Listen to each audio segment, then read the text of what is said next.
The biggest question on earth: do we have control on our destiny?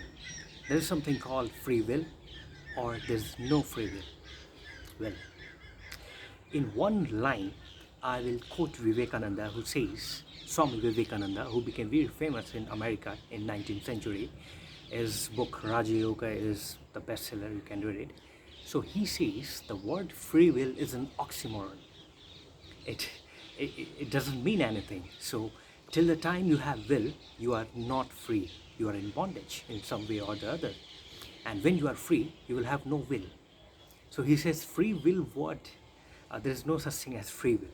Anyways, so let me give two examples. One, Crime and Punishment, the famous book by Dostoevsky.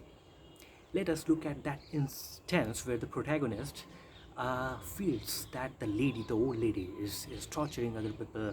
She has no right to live. Why is she doing that? And one fine day, after years of thought, when he's all overpowered by this feeling that this lady is wrong, she should die, he goes on and actually murders that lady.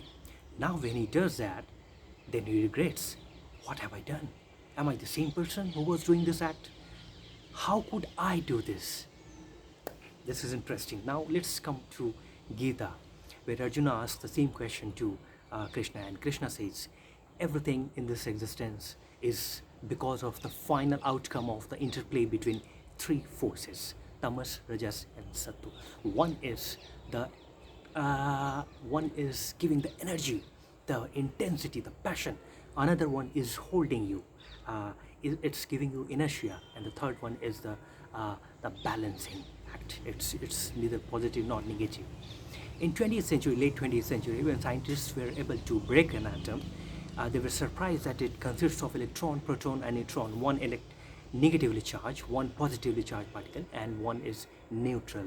Now, if you want to understand it scientifically, you can take it this way: electron, proton, neutron. It depends on you. If you also want to understand it metaphorically, then the way they teach in India through storytelling, it's three gods: Brahma, Vishnu, Mahesh. So one is the creator, one is the nurturer, one is the destroyer.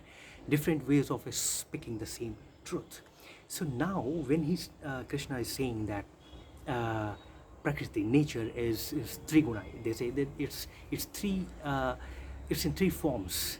So everything, every final result is because of the interplay between these three forces: the intensity, the passion, the inertia, and the balancing act. Think about it this way: when you are driving a car, you need accelerator, you need a brake as an inertia, you need accelerator to go on, increase your intensity, the passion, and you also need clutch. How you balance these three is going to determine how well you are able to drive. It determines the quality of your journey. This is life. So a better driver is that driver who is able to balance these three really well.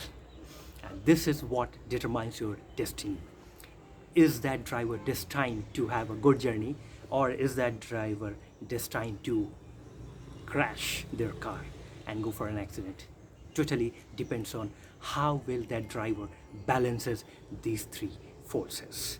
So this is why, let's go back again to Crime and Punishments, that anecdote, when I'm saying that protagonist, that character, for years he thought about it. That thought of that lady is wrong, it's wrong, what is this, she's torturing neighbors, that feeling got into his thoughts, nerves, and veins. And when it finally overpowers him, then he goes on and commits his unfortunate murder. So that was not a one-off standalone incident.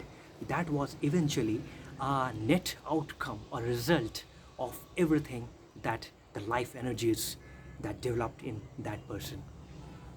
So when you, for years, when you fill yourself with love and kindness towards someone, eventually your final action towards that person results into a good act. If you fill yourself for days and months and years negativity about someone, your final attitude towards a person will be of something very negative. So it totally depends on you.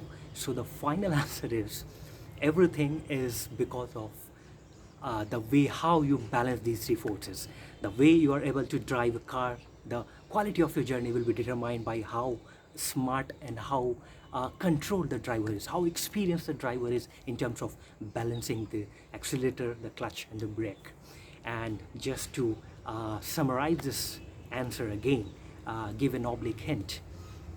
Let's go back to Vivekananda. In terms of worldly achievements, if we are thinking about, in terms of worldly parameters, if we are thinking of this word free will, it actually looks like an oxymoron. So Vivekananda says, if you are free, you will have no will. And till the time you have will, you are actually not free. You are in bondage. So, yeah, this is a food for thought. So, tamas, rajas, and sattva. Google it.